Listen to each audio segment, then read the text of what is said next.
ನನ್ನ ಮೇಲೆ ಯಾರು ದೌರ್ಜನ್ಯ ಮಾಡಿದ್ದಾರೋ ಅವ್ರಿಗೆ ಶಿಕ್ಷೆ ಆಗ್ಲೇಬೇಕು ಅಂತ ಅವ್ರ ಮನಸ್ಸಲ್ಲಿ ಅದು ಇದ್ದೇ ಇರುತ್ತೆ.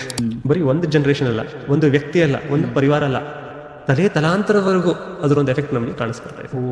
ಭಾವೈಕ್ಯ ಪ್ರತಿ ಭಾನುವಾರ ಒಂದು ಆನ್ಲೈನ್ ಸೆಷನ್ ನಡೆಸ್ತಾ ಇದೆ.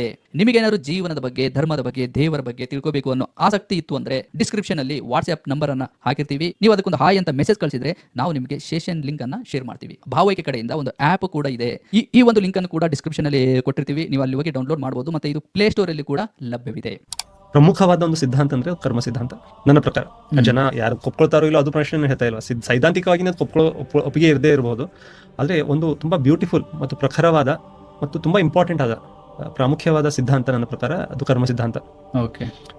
ಮತ್ತು ಹಲವಾರು ಜನರು ಭಾರತೀಯ ಒಂದು ಸಭ್ಯತೆಯನ್ನು ನೋಡಿದಾಗ ಹಲವಾರು ಸಿದ್ಧಾಂತಗಳನ್ನ ಓದ್ತಾರಲ್ವಾ, ಕರ್ಮ ಸಿದ್ಧಾಂತವನ್ನು ಎಲ್ಲಕ್ಕಿಂತ ಮೊದಲು ಓದ್ತಾರೆ. ಅದಕ್ಕೆ ಕರ್ಮ ಅನ್ನೋ ವರ್ಡ್ ಇಂಗ್ಲಿಷ್ ಡಿಕ್ಷನರಿಲಿ ಕೂಡ ಈಗ ಬಂದಿದೆ ಮತ್ತು ತುಂಬಾ ಜನ ಯೂಸ್ ಮಾಡ್ತಾರೆ. ಆಂಗ್ಲರು ಕೂಡ, ಬ್ರಿಟಿಷರು ಕೂಡ, ಅಮೆರಿಕನ್ಸ್ ಕೂಡ ಕರ್ಮ ಅನ್ನೋ ಒಂದು ಪದವನ್ನು ಉಪಯೋಗ ಮಾಡ್ತಾರೆ ಇವಾಗೆಲ್ಲ. ಅಂದ್ರೆ ಅಷ್ಟು ಆ ಲೆವೆಲ್ವರೆಗೂ ಈ ಸಿದ್ಧಾಂತ ತಲುಪಿದೆ ಜನರಿಗೆ. ಬೇರೆ ಬೇರೆ ಪ್ರದೇಶಗಳಲ್ಲಿ, ಬೇರೆ ಪ್ರಾಂತ್ಯಗಳಲ್ಲಿ, ಬೇರೆ ಬೇರೆ ವಿಶ್ವದ ಬೇರೆ ಬೇರೆ ಒಂದು ದೇಶಗಳಲ್ಲಿ ಕೂಡ ಜನರಲ್ಲಿ ಕೂಡ ಇದೊಂದು ವಿಷಯ ತಲುಪಿದೆ ಅಂತ ನಾವು ಅಂತೀವಿ. ನೋಡಿ, ನಿಮ್ಮ ಕರ್ಮ ನಿಮ್ಗೆ ಬಿಡೋದಿಲ್ಲ, ಹೌದು, ನಿನ್ ಕರ್ಮಕ್ಕೆ ತಕ್ಕ ಶಾಸ್ತಿ ಆಯ್ತು ಅಂತ ಈ ರೀತಿ ಹೇಳ್ತಾರೆ. ನೋಡಿ, ಯಾಕೆ ಹೇಳ್ತೀವಿ ಅಂದ್ರೆ, ಯಾರು ಏನೇ ಒಳ್ಳೇದ್ ಮಾಡ್ಲಿ ಅಥವಾ ಏನೇ ಕೆಟ್ಟದ್ ಮಾಡ್ಲಿ ಅವ್ರಿಗೆ ಅದ್ರ ಪ್ರತಿಫಲ ಸಿಕ್ಕೇ ಸಿಗುತ್ತೆ ಅಂತ ಒಂದು ಭರವಸೆ ನಮ್ದು.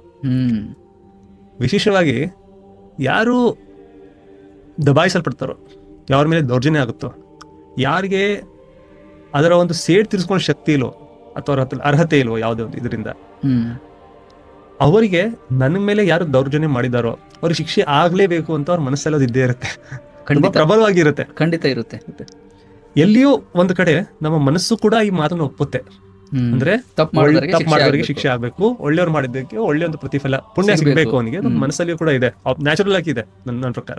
ಇವು ಸ್ವಲ್ಪ ಇದನ್ನ ಒಂದು ಎಕ್ಸಾಂಪಲ್ ಇಂದ ನಾನು ತಿಳಿಸ್ತೀನಿ ಯಾಕೆ ಇದೆಷ್ಟು ಇಂಪಾರ್ಟೆಂಟ್ ಅಂತ, ಮತ್ತೆ ಹೇಗೆ ನ್ಯಾಯ ಸಿಗಬಹುದು ಅಂತ ಒಂದು ಒಂದು ಮಂಡನೆ ಕೂಡ ನಂದು ಇದ್ರ ಮುಖಾಂತರ ತಿಳಿಸ್ತೀನಿ. ಒಂದು ಪ್ರವಾಹ ಪೀಡಿತ ಒಂದು ಪ್ರದೇಶದ ಅಂತ ತಿಳ್ಕೊಂಡಿದ್ದೆ, ಫ್ಲಡ್ ಎಫೆಕ್ಟೆಡ್ ರೀಜನ್. ಅಲ್ಲಿ ಹಲವಾರು ಜೀವಿಗಳನ್ನ ನಾವು ಕಳ್ಕೊಂಡಿದೀವಿ, ಹಲವಾರು ಜನ ಮೃತಪಟ್ಟಿದ್ದಾರೆ ಒಂದು ಪ್ರವಾಹದಲ್ಲಿ.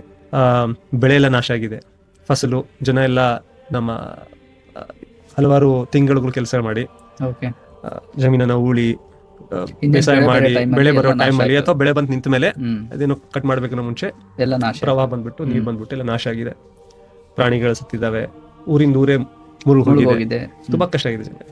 ಅವಾಗ ಏನ್ ಮಾಡ್ತಾರೆ ಸರ್ಕಾರದವರು, ಆ ಒಂದು ಪ್ರವಾಹ ಪೀಡಿತ ಪ್ರದೇಶಕ್ಕೆ ಒಂದೆಷ್ಟು ಒಂದು 10,000 ಕೋಟಿ, 5,000 ಕೋಟಿ, 100 ಕೋಟಿ, 300 ಕೋಟಿ ಎಷ್ಟೋ ಧನವನ್ನು, ರಾಶಿಯನ್ನ ಅನೌನ್ಸ್ ಮಾಡ್ತಾರೆ, ಬಿಡುಗಡೆ ಮಾಡ್ತಾರೆ.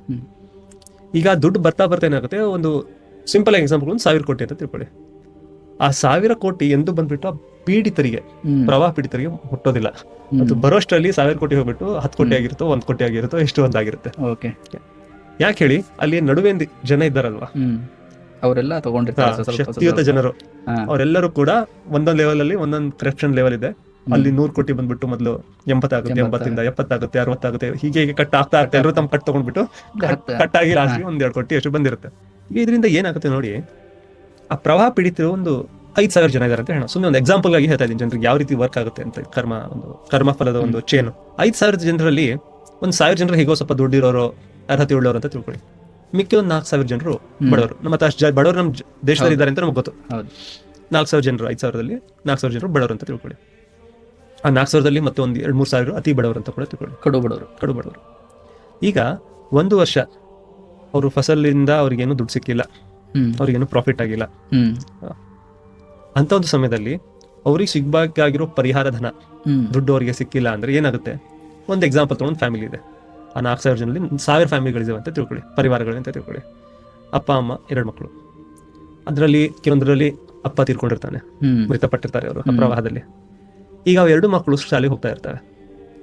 ಆ ಪರಿಹಾರ ಧನ ಸಿಗದೆ ಇದ್ದಾಗ ಏನಾಗುತ್ತೆ ಹೇಳಿ, 2 ಮಕ್ಕಳು ಶಾಲೆಯನ್ನ ಬಿಡ್ಬೇಕಾಗುತ್ತೆ. ಯಾರು ಮನೇಲಿ ಕೆಲಸ ಮಾಡ್ತಾರೆ, ಬಡತನದಲ್ಲಿ ಬಾಳ್ತಾರೆ. ಓಕೆ, ಪಾಪ ತಾಯಿ ಒಂದ್ ಕಡೆ ಕೆಲಸ ಮಾಡ್ತಾರೆ. ನಾವು ಕಣ್ಣಿಂದ ನೋಡಿದ್ವಿ, ಕೇಳಿದ್ವಿ ಇಂಥ ಹಲವಾರು ಸಂಗತಿಗಳನ್ನ. ತಾಯಿ ಒಂದ್ ಕಡೆ ಕೆಲಸ ಮಾಡ್ತಾಳೆ, ಮಕ್ಕಳನ್ನ ಒಂದ್ ಕಡೆ ಕೆಲಸ ಕಳಿಸ್ತಾಳೆ, ಶಾಲೆ ಬಿಡ್ತಾರೆ. ಯಾಕಂದ್ರೆ ಕೆಲವೊಬ್ರು ಶಾಲಾ ಟೀಚರ್ಗಳು ನಮ್ಗೆ ಗೊತ್ತು, ಅವ್ರ ಮನೆಗಳಿಗೆ ಹೋಗ್ತಾರೆ. ಯಾಕೆ ಮನೆ ಕಳಿಸ್ತಾ ಇಲ್ಲ ಅಂದ್ರೆ, ಇಲ್ಲಮ್ಮ ತಂದೆ ತೀರ್ ಹೋಗಿದ್ದಾರೆ, ನಡೀತಾ ಇಲ್ಲ, ಹೊಟ್ಟೆ ಪಾಡಿಗೆ ಏನಾದ್ರು ಮಾಡ್ಬೇಕು. ಪಾಪ ಅವ್ನು ಕೆಲಸ ಮಾಡ್ತಾನೆ, ದಿನಕ್ಕೆ 100 ರೂಪಾಯಿ ತರ್ತಾನೆ, ನಾನಲ್ಲಿ ನನಗೆ ದಿನಕ್ಕೆ 200 ರೂಪಾಯಿ ತರ್ತೀನಿ. ಮಗಳು ಒಬ್ಬರ ಮನೆಯಲ್ಲಿ ಕೂಲಿ ಏನೋ ಮಾಡ್ತಾಳೆ, ಅವಳು ಏನೋ ತರ್ತಾಳೆ, ಹೇಗೋ ಮನೆ ನಡೀತಾ ಇದೆ ಅಂತ ಪಾಪ ಶಾಲಾ ಟೀಚರ್ಗಳು ಕಣ್ಣಲ್ಲಿ ನೀರು ತರಿಸ್ಬಿಟ್ಟು ವಾಪಸ್ ಹೋಗ್ತಾರೆ. ಹಲವಾರು ಇಂಥ ಸಂಗತಿಗಳನ್ನ ಕೇಳಿದ್ದೀವಿ. ಈಗ ಒಂದು ಪೂರ್ತಿ ಜನರೇಷನ್ ನೀವು ಬಡತನದಲ್ಲಿ ಹಾಕ್ಬಿಟ್ಟಿದಂಗೆ ನೋಡ್ತಿದಂಗಾಯ್ತು. ನುಗ್ದಂಗಾಯ್ತಲ್ವಾ.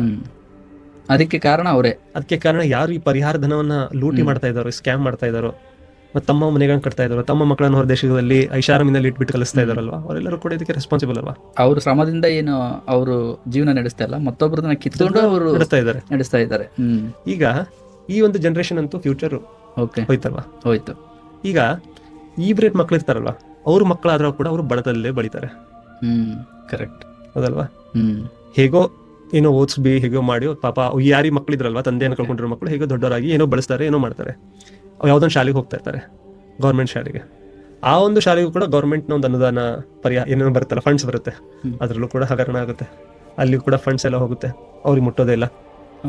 ಈ ಮಕ್ಕಳು ಬೇರೆ ಮಕ್ಕಳ ಜೊತೆ ಕಾಂಪಿಟೇಷನ್ ಮಾಡಕ್ ಸಾಧ್ಯನಾ?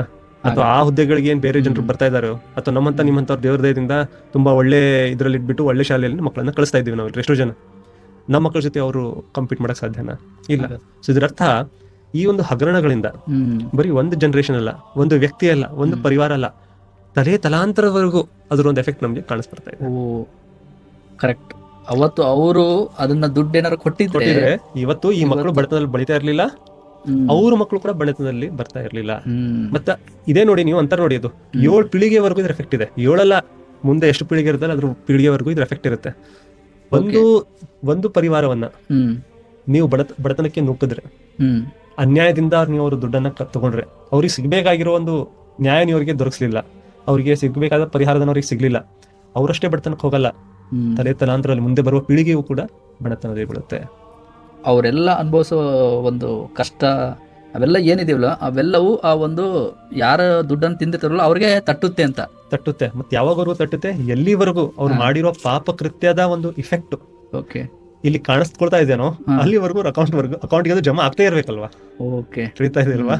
ಎಲ್ಲಿವರೆಗೂ ಅವನು ಅಥವಾ ಯಾರೆಲ್ಲ ಮಾಡಿದಾರೋ ಅವರು ಮಾಡಿದ ಪಾಪ ಕೃತ್ಯದಿಂದ ಎಷ್ಟು ಜನರಿಗೆ ಎಫೆಕ್ಟ್ ಆಗಿದನೋ, ಅವ್ರಿಗೆ ಲಾಸ್ ಆಗಿದನೋ, ಅವೆಲ್ಲವೂ ಕೂಡ ಅವ್ರ ಅಕೌಂಟ್ಗೆ ಜಮಾ ಆಗ್ತಾನೆ ಇರ್ಬೇಕು. ಇದು 1-2 ಜನರೇಷನ್ ಅವ್ನ್ ಮುಗ್ದೋಗಿರ್ಬೋದು, ಆದ್ರೆ ಅವನದೊಂದು ಅಕೌಂಟ್ಗೆ ಅವ್ನ ಬ್ಯಾಲೆನ್ಸ್ ಏನಿದಲ್ಲ, ಪಾಪದ ಬ್ಯಾಂಕ್ ಬ್ಯಾಲೆನ್ಸ್ ಇದಲ್ವಾ, ಆ ಬ್ಯಾಲೆನ್ಸ್ ಇದು ಕ್ರೆಡಿಟ್ ಆಗ್ತಾನೆ ಇರುತ್ತೆ.